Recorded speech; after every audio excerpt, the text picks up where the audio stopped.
Kenya. We're learning that at least 21 people have been confirmed dead and more than 30 remain missing after a deadly landslide struck Kenya's Marakwet East region late Friday night.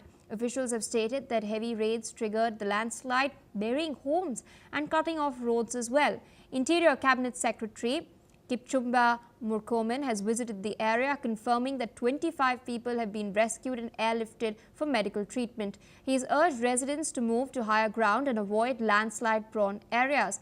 A multi-agency team, including the military, police and Red Cross, are leading rescue operations through the area, but access remains difficult due to the flooding and the mudslide. The government has paused the search overnight with plans to resume the rescue operations. Relief supplies and medical aid are being prepared for affected families. Listen in to what the Cabinet Secretary for the Ministry of Interior Affairs had to say. We have been able to evacuate about 25 injured victims of this disaster, but we still also have more than 30 people who are missing. We can account for about 15 persons who have already died. And I want to ask our people to be on the lookout. We want to request all of them to go to higher ground and to avoid areas that are prone to landslide, because we already know areas that are prone to landslide. Joining us on the broadcast is Dominic Kirui. He's a journalist from Nairobi in Kenya. Thank you so much for taking our time and speaking to us on NewsX World. At the outset, I wanted to understand from you, what is the situation on the ground right now? There are confirmed deaths. The number has been pegged at 21 specifically. 30 people are also reported to be missing. Yes, thank you so much for having me. And as you rightly said, 21 people have been confirmed dead by the government, and 30 others have been airlifted to the hospital, to a hospital called Moi Farrell Hospital in Eldoret City, which is in the neighboring Uasin Gishu County.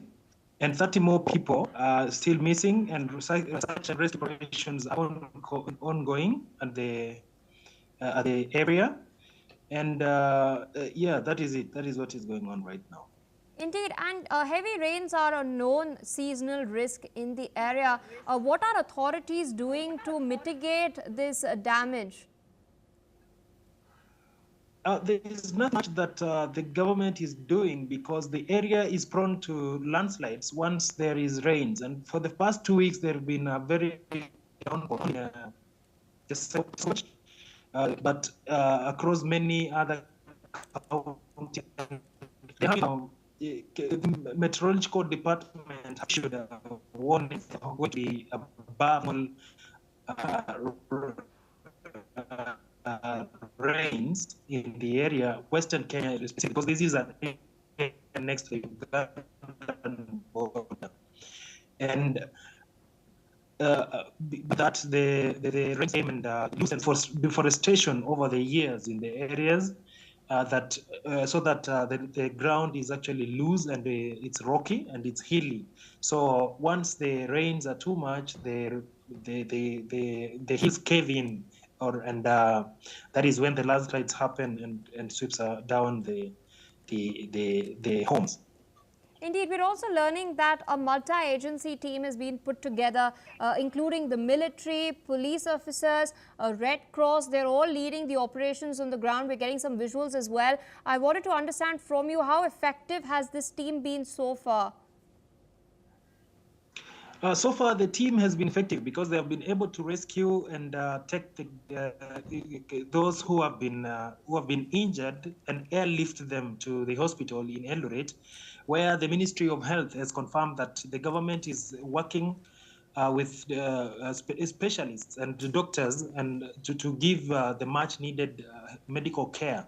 And the Minister for Health, Mr. Kipchumba, has confirmed that and said that the government will take care, but much needed life-saving care is their top priority right now, to ensure those victims don't lose their lives. And the 4 of them who need immediate surgical assistance are able to get that.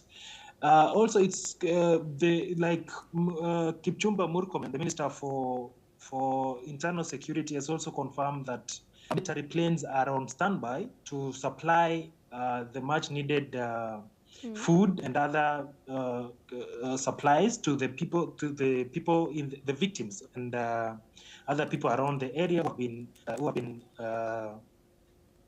have been affected, and is on the ground